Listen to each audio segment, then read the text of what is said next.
दोस्तों स्क्रीन पे आप देख रहे होंगे कि बिहार सिविल कोड का ये नोटिफिकेशन है और इस नोटिफिकेशन में हम लोग आज जनरल कंडीशन जो फॉर्म अप्लाई करने के लिए एक जो यहाँ पे दिया हुआ है क्या क्या कंडीशन होना चाहिए तब आप फॉर्म को अप्लाई कर सकते हैं उसके ऊपर जो है डिस्कस करेंगे। तो वीडियो पे जो है थोड़ा सा हो सकता है कि अगर 2-4 मिनट अगर लंबा जाए तो पूरा वीडियो को देखिएगा। और दूसरा जो लोग नए होंगे इस चैनल पे उस चैनल को सब्सक्राइब कर लेंगे ताकि उनको जो भी जानकारी होगा वो सटीक जानकारी इस चैनल के माध्यम से आपको मिल सके। और दूसरा आप लोग वीडियो को शेयर ज़रूर कीजिएगा दोस्तों जो बिहार सिविल कोड का तैयारी कर रहे हैं। और दूसरा इस चैनल के माध्यम से आपको जो भी जानकारी मिलेगा वो ऑथेंटिक मिलेगा, कहीं कोई आपको झोल नहीं मिलेगा। हो सकता है कि वीडियो थोड़ा लेट से आए लेकिन आपको जो भी जानकारी मिलेगा वो सटीक मिलेगा। तो दोस्तों बात करते हैं जनरल कंडीशन के बारे में। तो देखिए जनरल फॉर्म अप्लाई करने के लिए कुछ जनरल कंडीशन दिया हुआ है जिसको आपको फॉलो करना पड़ेगा। अगर नहीं फॉलो करते हैं तो फिर आपका जो कैंडिडेचर है वो डिसमिस यानी कि लास्ट में जो है उसको कैंसिल किया जा सकता है। तो पहले ही आप लोग जो है इस सारी जानकारी को ले लीजिए। तो दोस्तों बात करते हैं जनरल कंडीशन के। फर्स्ट कंडीशन ये है कि जो लोग जॉब में हैं ऑलरेडी जो जॉब में हैं उनके लिए है ये।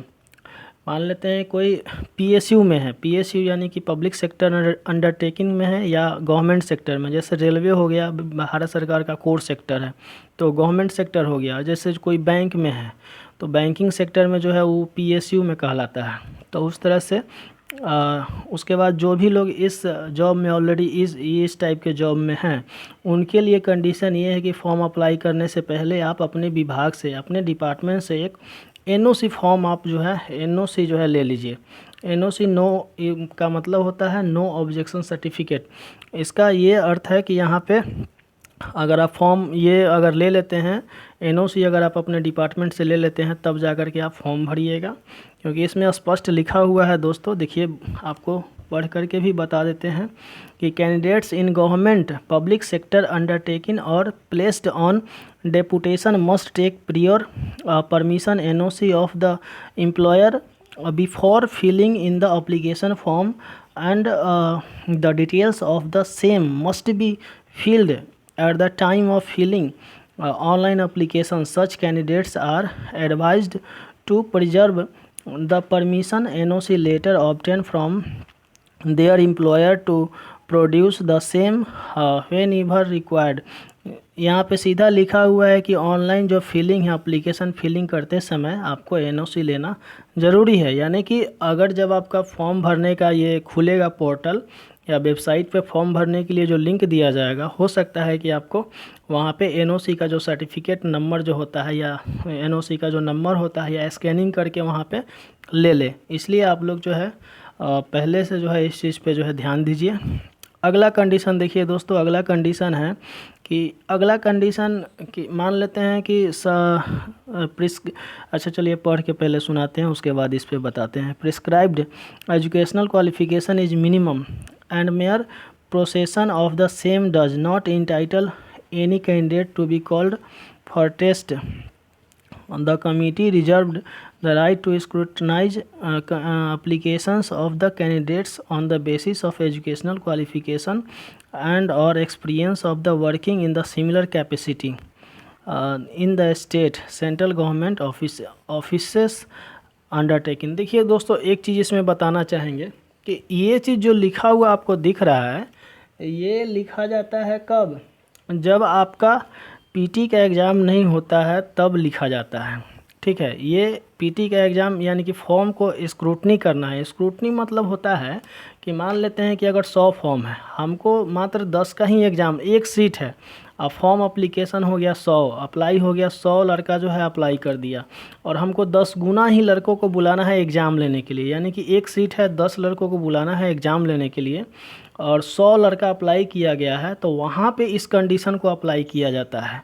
लेकिन यहाँ पे जो लिखा हुआ है इसका ये मतलब ये नहीं है कि इसमें अप्लाई नहीं किया जाएगा। देखिए इसमें क्या है कि इस एग्ज़ाम में पीटी का कहीं जिक्र नहीं होता है, याद रखिएगा। केवल क्लर्क के एग्ज़ाम में पीटी का जिक्र मतलब कोई भी जब बिहार सरकार का जब क्लर्कियल लेवल का कोई एग्ज़ाम दीजिएगा या असिस्टेंट लेवल का जब एग्ज़ाम दीजिएगा, अगर उसमें एक चीज़ मेंशन किया हुआ रहता है कि अगर 50,000 से अगर फॉर्म अगर कम गिरता है तो मात्र आपका पीटी एग्ज़ाम ले करके और सिलेक्शन कर देता है, एक एग्ज़ाम ले करके।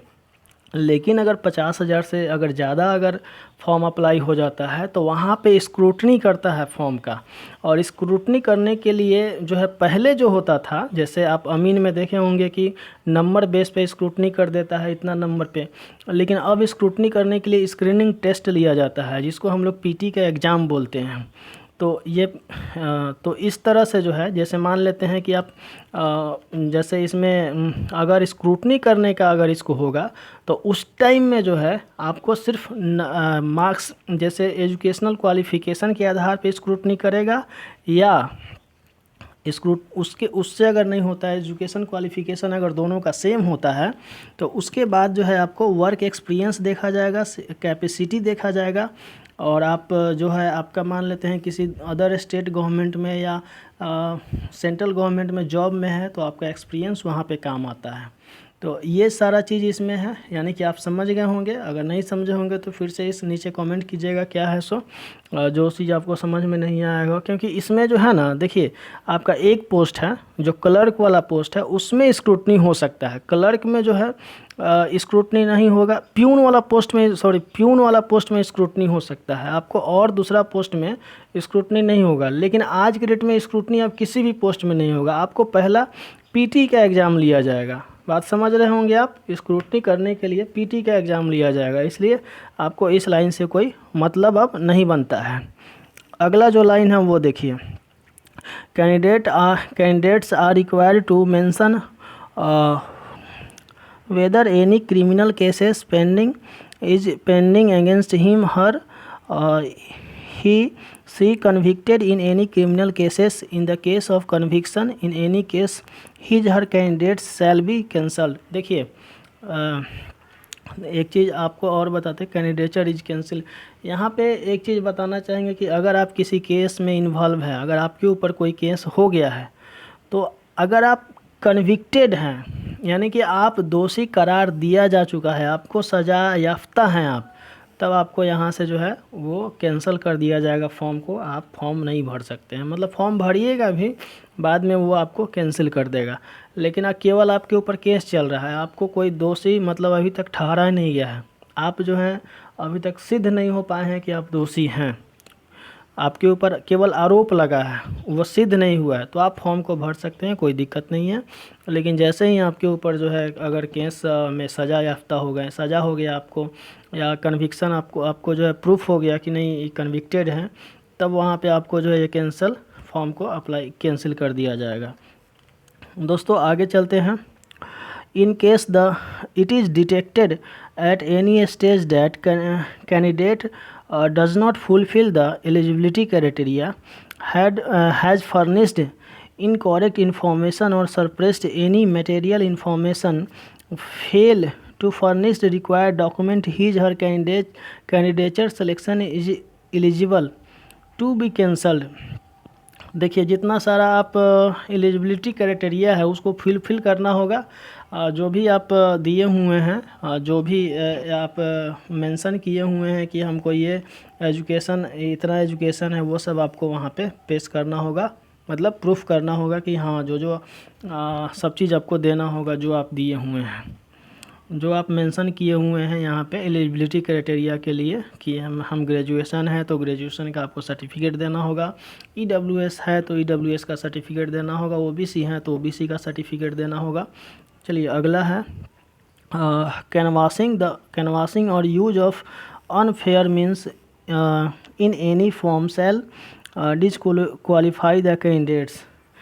यूज ऑफ अनफेयर मीन्स मतलब अनफेयर जो है ना, unfair means in any form shell disqualify the candidate. Unfair तरीके से, कोई भी गलत तरीके से आप जो है उसमें जानकारी या कोई भी चीज़ आप नहीं दे सकते हैं, एक तरह से कहिए।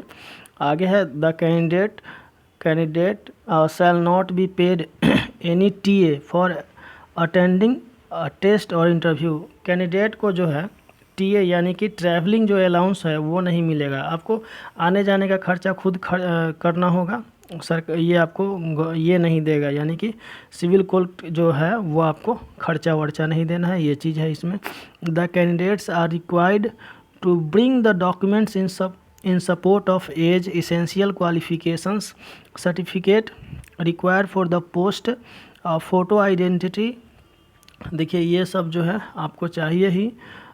टेस्ट और bring the document in support of age, age का सर्टिफिकेट लाना होगा, एजुकेशनल क्वालिफिकेशन का certificate, post, photo identity proof, identity proof में आधार कार्ड, पैन कार्ड, ये सब जो होता है वो सब है।